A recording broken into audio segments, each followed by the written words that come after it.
hirap pala maging malakas dahil wala kang choice. Araw pagkatapos niya akong iwan, hindi ko alam saan ako magsisimula. Dati, may kahati ako sa pangarap. Ngayon, may kasama ako sa tiyan. Pero ako lang ang may hawak sa laban.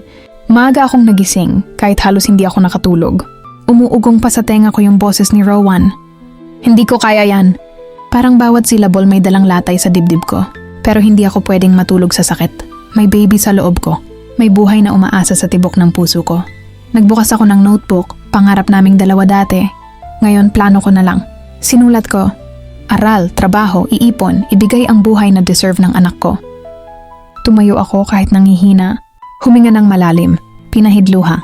Nilagyan mukha ng tapang kahit hindi sigurado kung meron pa ba ako noon. Pagbukas ko ng pinto ng boarding house, ramdam ko yung tingin ng ibang tao. Chismis, kumakalat na. Tiya, si Rowan ba iniwan ka? Tahimik lang ako. Ngumiti, kahit gusto ko sumigaw. Ang lakas mo, sabi ng kapitbahay. Hindi niya alam. Minsan ang lakas hindi galing sa puso, galing sa takot mabasag. Pumunta ako sa trabaho ko sa bakery. Pagpasok ko pa lang, tanong agad ng boss ko, bakit namumugto mata mo? Ngumiti ako habang nilalagay apron. Nagpupuyat, ma'am. Nagpaplano ng future. Hindi ko alam kung matatawa ako o maiiyak sa sagot ko. Pero sa bawat minasa kong harina, sa bawat tinapay na hinulma ko, inaalala ko ang anak ko. Para sa'yo to baby.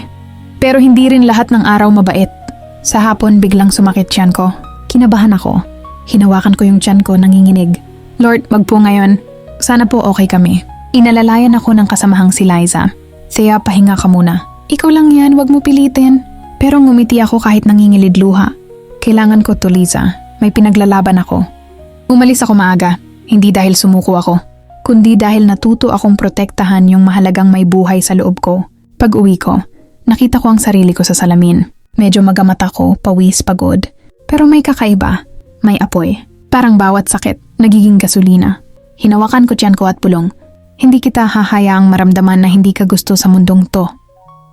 Hindi ka tulad sa amin na iniwan. Ikaw pipiliin kita araw-araw.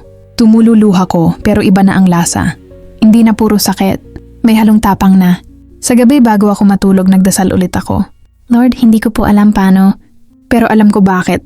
Para sa anak ko. At doon ko na-realize, hindi ako nag-iisa.